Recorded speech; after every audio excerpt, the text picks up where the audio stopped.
الف زیر سا اف، الف پیش سا اس، اس اف اس،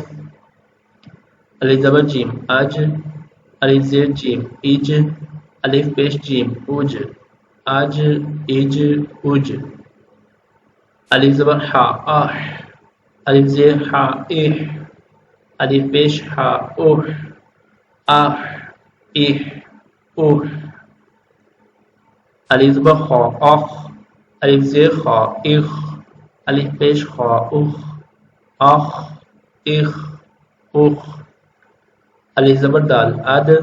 الف زیر دال اد، الف پیش دال اد، اد اد اد، الف زبر دال اد، الف زیر دال اد، الف پیش دا اد، اد اد اد، الف زبر را ار، الف زیر را ار، الف پیش را اور، ار ار اور، الف زبر زا از، الف زیر زا از، الف پیش زا از، از از از، الف زبر سین اس، الف زیر سین اس، الف پیش سین اس، اس اس اس، الف زبر شین اش، الف زیر شین اش، الف پیش شین اش، اش اش اش، الف زبر صاد اس، الف زیر صاد اس، الف پیش صاد اس، اس اس اس، الف زبر ضاد اذ، الف زیر ضاد اذ، الف پیش ضاد اذ، اذ اذ اذ، الف زبر طاعت، الف زیر طاعت، الف پیش طاعت، ات ات ات، الف زبر زوا از، الف زیر زوا از، الف پیش زوا از، از از از، صدق اللہ العظیم۔ اسی طرح آخر تک جی بچوں میں نے ابھی ریڈ آؤٹ کیا اور میں نے اس تختی کو پورا ہی ریڈ آؤٹ کر لی ہے، اور یہ اسی طرح آخر تک آپ نے اس کو ریڈ آؤٹ کرتے رہنا ہے جیسے میں نے ابھی ریڈ آؤٹ کیا ہے، مطلب اف ایف اوف آپ ایک اوک ایک ایک اوک، ٹھیک ہے، ال ان ال ام ام ام، تو اس طرح آپ نے سارا جو ہے اس کو ریڈ آؤٹ کرنا ہے۔ میں تھوڑا سا آپ کو یہ بتانا چاہ رہا تھا یہاں پہ کہ میں نے اس کو ریڈ آؤٹ تو کر لیا، آپ نے اس کو غور سے سنا، اب کچھ باتیں جو میں آپ کو بتانا چاہ رہا ہوں امپورٹنٹ، ٹھیک ہے، وہ یہ ہے کہ ایک تو آپ نے جو الفاظ جس طرح کا آپ کو پڑھنا سکھایا ہے، جو الفاظ آپ نے اسی طرح اس کو پروناؤنس کرنا ہے، سین زا دال ان میں کیا فرق ہے، ٹھیک ہے، صاد میں کیا فرق ہے، ان کا آپ نے خوبا آپ کو پتا ہے، آپ کو سکھایا ہوا ہے، تو آپ کو اسی طرح آپ نے اس کو پڑھنا ہے۔ دوسری بات یہ ہے کہ آپ کو یہاں پہ کچھ بلیو کلر میں نظر آ رہے ہوں گے ورڈ، یہ با جیم دال، ٹھیک ہے، تو آپ کو پتہ بھی ہے کہ جب میں نے با کو پڑھا تو میں نے اب ایب اوب اس طرح اس کو پڑھا تھا۔ بچے یہ جو بلیو کلر میں آپ کو الفاظ نظر آ رہے ہیں ان کو آپ نے جب پڑھنا ہے نا تھوڑا سا ہلانا ہے، اب ب ب ب یہ کہنا ہے، ج ج اج ج، ٹھیک ہے، اد د د د، یہ ان کو ہلانا کہتے ہیں، آپ نے اس کو ان الفاظ کو ہلانا ہے، اور یہ صرف 4 الفاظ ہیں جن کو آپ نے اس طریقے سے پڑھنا ہے، باقی سب کو آپ نے بالکل نہیں ہلانا، جیسے میں نے اس کو تو اب ایب اب پڑھ لیا، اج اج اج پڑھ لیا، اد اد اد پڑھ لیا، اسی طرح آتو ایتو اوتو یہ بھی پڑھ لیا، کیونکہ اس کے اوپر آپ جزم کا نشان دیکھیں کہ یہ بلیو ہے، اس کا مطلب یہ ہے کہ یہ گرین تو ہے، گرین کا مطلب یہ ہے کہ اس کو موٹا کرنا ہے، دوسرا یہ ہے کہ اس کو آپ نے ہلانا بھی ہے، ٹھیک ہے، یہ کام کرنا ہے، تو یہ تو میں نے پڑھ لیا، لیکن اگر آپ جب میں نے تا پڑھی، سا کو ریڈ آؤٹ کیا، ہا کو ریڈ آؤٹ کیا، خا کو ریڈ آؤٹ کیا، لال کو ریڈ آؤٹ کیا، را کو ریڈ آؤٹ کیا، زا کو ریڈ آؤٹ کیا، تو اس وقت آپ نے دیکھا ہوگا میں نے ان کو ہلایا نہیں، مطلب جیسے اد اد اد اد اد اد آہ اح اوہ آہ اخ اوہ،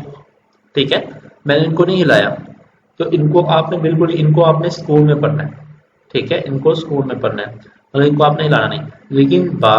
جیم، دال اور طا یہ ایسے الفاظ ہیں جن کو آپ نے ہلانا ہے. ٹھیک ہے، تو یہ ایک بات بتانے والی تھی، غور کرنے والی تھی، جو میں نے آپ کو بتا دیا. میں امید کرتا ہوں آپ کو سمجھ آئی ہوگی. جیسے میں پھر دوبارہ بتاتا ہوں، اب، اب، اب. آگے سنیے گا، اد، اد، اد، اد، اد، اد.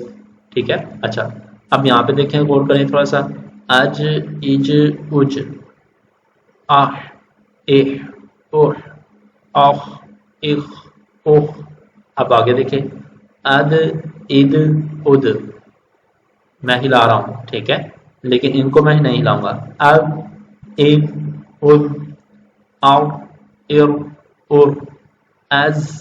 از، از.